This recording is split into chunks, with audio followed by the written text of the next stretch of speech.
nesse detalhe que pode retardar consideravelmente o aprendizado do pequeno aí, em relação à fala, desenvolvimento de fala. Bem-vindos, papais, ao nosso canal Inglês para Criança em Casa.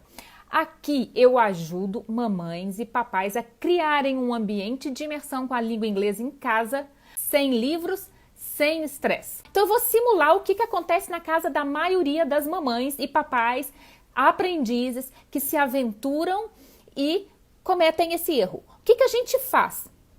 Papais e mamães, eu vou pegar até uma bola aqui para ajudar a gente a simular. Olha só, o que acontece? A gente fala com os nossos pequenos o seguinte: meu filho, o que é isso? Ó, tá combinando com a minha blusa. Meu filho, o que é isso? Me conta. Isso é uma bola, bola, viu? É uma bola. Isso aqui é bola. E é assim que a gente ensina os nossos pequenos em casa. Até porque a gente não é fluente, a gente ensina pelos objetos mais fáceis que a gente pode pronunciar. Por exemplo, bola, a gente sabe.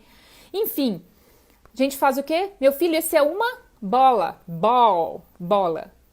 Tá? Não é assim que a gente faz? A gente associa, a gente tenta traduzir o tempo inteiro achando que a criança precisa da tradução. A criança não precisa. Olha só, vamos olhar de novo. Se eu estiver conversando com vocês, eu preciso explicar que isso aqui é uma bola? Ou eu só falo ball? Preciso falar, isso é uma bola? Ball? Para vocês? Para as crianças também não, elas já estão associando esse objeto ao nome de uma forma concreta. Tá tocando, tá vendo, tá sentindo. Ó, tocando, tá vendo, tá sentindo, tá cheirando. Eu não preciso fazer tradução com esse pequeno.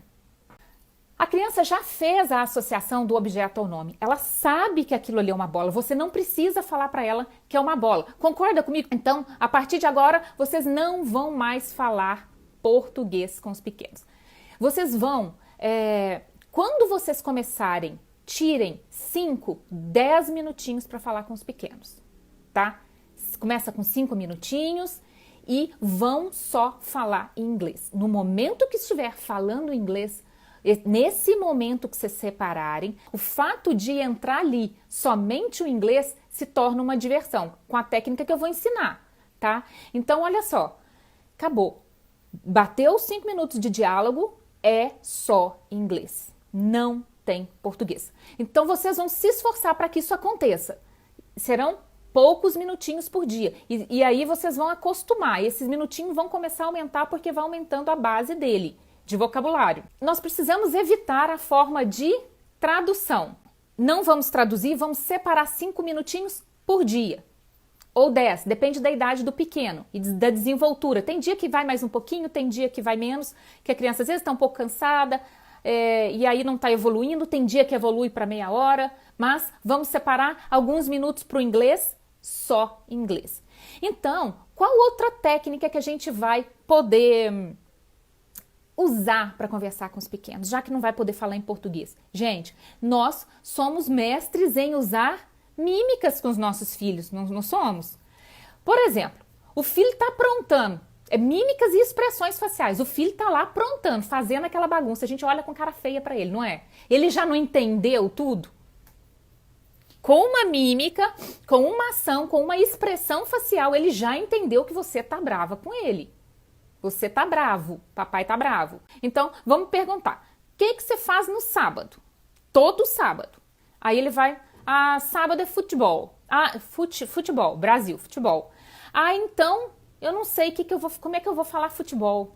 Gente, pega uma bola, chuta a bola, faz mímica, se vira nos 30, como dizem, se vira nos 30. Mas não sei falar. O futebol até que é mais fácil, que é muito próximo do inglês e o português. Mas tem esportes que não. Tem atividades que são bem diferentes. Então, se vira nos 30. Faz mímica, faz cara feia, faz cara alegre, feliz, sorria. Vamos movimentar, tá? E depois, gente, eu recebi de uma turminha como eles fazem a mãe na diversão com a mímica, vira uma brincadeira ali naquele momento, porque um ri do outro, um faz aquela mímica mais nada a ver do mundo e no fim o recado consegue ser dado. O que vocês têm que entender é que assim, a criança, mesmo a criança, ela não sabe todo o vocabulário da língua portuguesa, sabe? Não sabe. Ela não sabe todo o vocabulário, mas ela consegue entender. Então a criança não precisa entender 100% do inglês, tá? Até porque está aprendendo. Mas ela vai conseguir, dentro daquele contexto, entender o que você quer. Da próxima vez, você já sabe o que é futebol em inglês, ele já sabe. Então, ele vai te ajudar a falar. E aí vocês vão começar a travar ali um diálogo. Então, mímicas e expressões faciais. Vamos substituir o português por uma mímica. Então, outra dica. Em casa, vocês vão pedir para o pequeno descrever o objeto. Vocês não vão perguntar assim para ele. Vou pegar minha bola de novo. Vocês não vão perguntar para ele, o que é isso? O que é isso aqui? Não é para ele responder ball. Então, você vai fazer uma pergunta diferente. Porque se você perguntar o que é isso, ele vai responder ball. Agora, se você for perguntar para ele assim, descreva esse objeto para mim. Meu filho, descreve esse objeto para mim. Ele vai falar ball, quem tá preta bem no inicinho.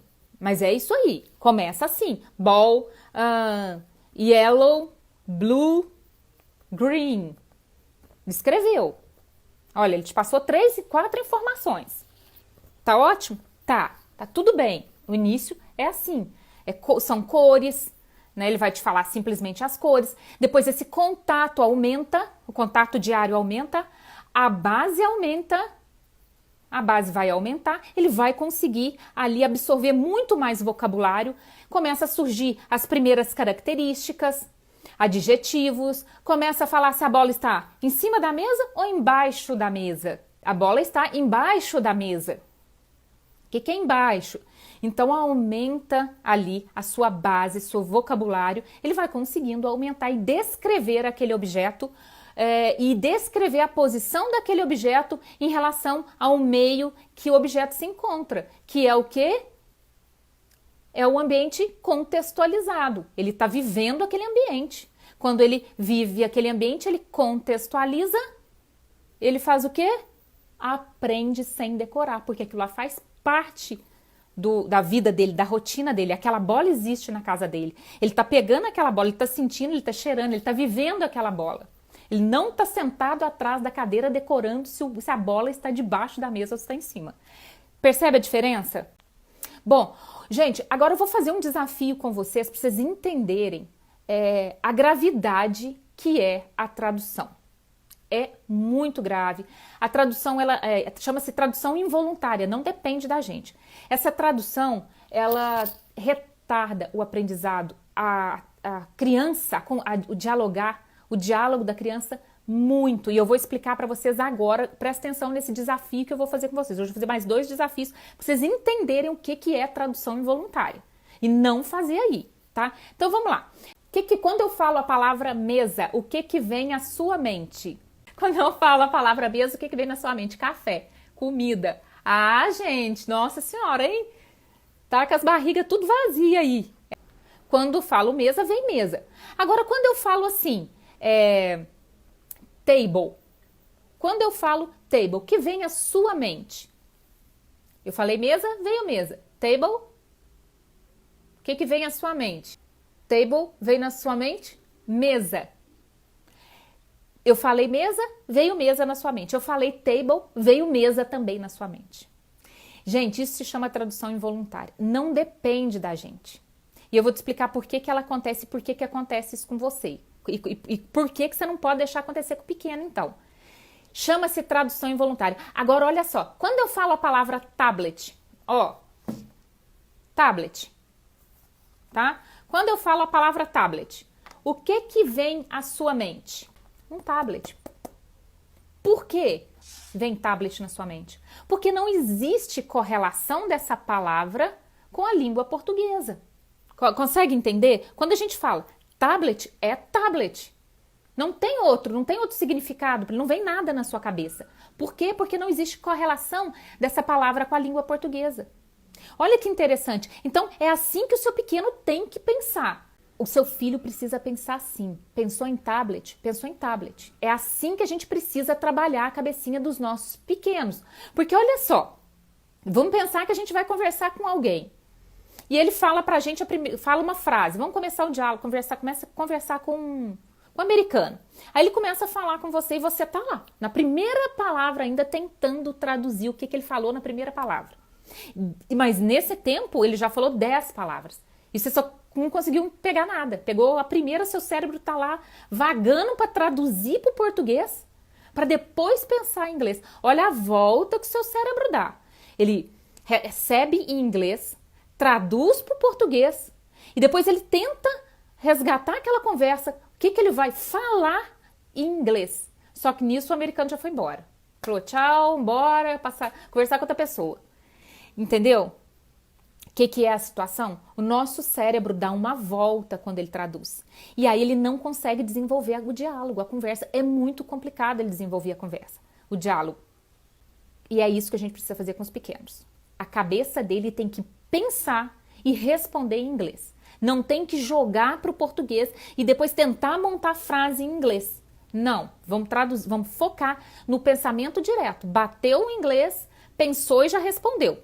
Beleza, então entenderam a gravidade da tradução, que ela vai retardar muito o aprendizado do pequeno. E essa tradução, gente, ela é involuntária, tá? E ela acontece de forma mais grave quando que ela se intensifica, quando a criança já está alfabetizada, ela tende a se intensificar mais. Depois que a criança começa a aprender a ler e escrever, a tradução começa a ficar mais presente na vida dele, ele vai tender a traduzir mais. E eu vou explicar para você cientificamente por que isso acontece. Porque o nosso cérebro envolve mais uma informação para ele absorver. Olha só, todo mundo já fez esse desafio. Sabe aquele Mentes? Deixa eu ver se eu consigo colocar aqui. Aqui, ó. Vou tentar trocar com vocês, olha. Vocês conseguem visualizar? Eu fiquei pequenininha aí. Todo mundo já fez esse desafio, não já? É um desafio que vai aparecendo, por exemplo, amarelo. A primeira palavra ali, amarelo. Você tem que falar a cor e não o que está escrito. Olha como é interessante. Quando a criança e todo adulto erra, no início, quando está lento o vídeo, ele vai fazer o quê? Quando está lento, você consegue administrar. Então, quando faz uma frasinha com você, em inglês, você vai ali e consegue administrar. Agora, quando a pessoa começa a falar rápido, você não vai conseguir mais administrar. Olha para entender. A criança que ainda não... então, a gente que é adulto, que já foi alfabetizado, a gente tende a errar mais do que uma criança que ainda não foi alfabetizada. Entendeu? Vamos lá. A criança que não foi alfabetizada, se você falar para ela, fala a cor, ela vai falar verde, vermelho, aí tem que começar a pensar azul, amarelo, azul, verde, vermelho, azul, vermelho. E aí quando vai aumentando a velocidade, a gente vai errando. A criança, como ela só tem uma base de referência, qual é a base de referência da criança? A base de referência é a cor. Olha como ela avança. Ela consegue falar muito rápido. Nós que somos alfabetizados, já sabemos ler, dificulta bem o processo. Então, o que eu quero que vocês entendam, quanto antes nós introduzirmos o inglês na vida dos nossos filhos, menos a tradução involuntária vai interferir na vida dele, no aprendizado da língua. Se menos vai interferir na vida dele, ele vai conseguir destravar a língua, ouvir e comunicar muito mais rápido. Consegue entender a importância de começar bem antes? Então, quando a gente introduz o inglês na vida da criança, ela tende, mais cedo, ela tende a traduzir menos, porque ela tem uma referência. Ela não tem mais referência. Quando a criança já é alfabetizada, ou nós adultos, nós temos mais pontos de referência para o nosso cérebro trabalhar. Compreende? Entenderam? Então, é isso que eu queria passar hoje. Fazer mímica e a criança falar inglês, é isso? Fazer a criança entender. Deixa eu ver quem que perguntou. F. Barbosa. Fabiana, Fernanda. é o seguinte, fazer mímica para a criança entender o que você quer dizer. Eu vou fazer, por exemplo, vamos dar um exemplo real. Na live que vem, nós vamos fazer uma pergunta, por exemplo, o que você faz todo sábado? Então, aí, peraí, todo sábado eu faço o quê? Aí tem que fazer uma mímica. Por exemplo, vamos supor que todo sábado eu tomo sorvete. Então, desenha, vai lá e desenha. Não sei o que é sorvete, o que eu faço no sábado? Vai lá e desenha um sorvete, faz mímica, apresenta, faz tomando sorvete. Que gostoso. Tem que fazer mímica, tá? Só não vai falar o sorvete, não precisa colocar a palavra sorvete, porque vocês estão se esforçando, o cérebro está se esforçando para não falar em português. Gente, é tão, como que eu vou te dizer? O nosso cérebro, ele tende a ir para o caminho mais fácil. Acho que tudo, né, na vida a gente tende para o mais fácil. E o nosso cérebro não é diferente. A gente tende para o mais fácil, comer o que é melhor, né? Ficar em casa em vez de ficar fazendo exercício. Tudo que é mais fácil a gente tende. E tem muitos depoimentos de pessoas que foram morar em Miami e voltaram sem falar inglês. Vocês acreditam? Porque Miami só tem brasileiro em Miami. Então ele não desenvolve, porque é mais confortável para o nosso cérebro conversar inglês. Lá só tem brasileiro, então se um brasileiro abriu a boca e reconhece, você é do Brasil, aí acabou. Vão começar a falar português.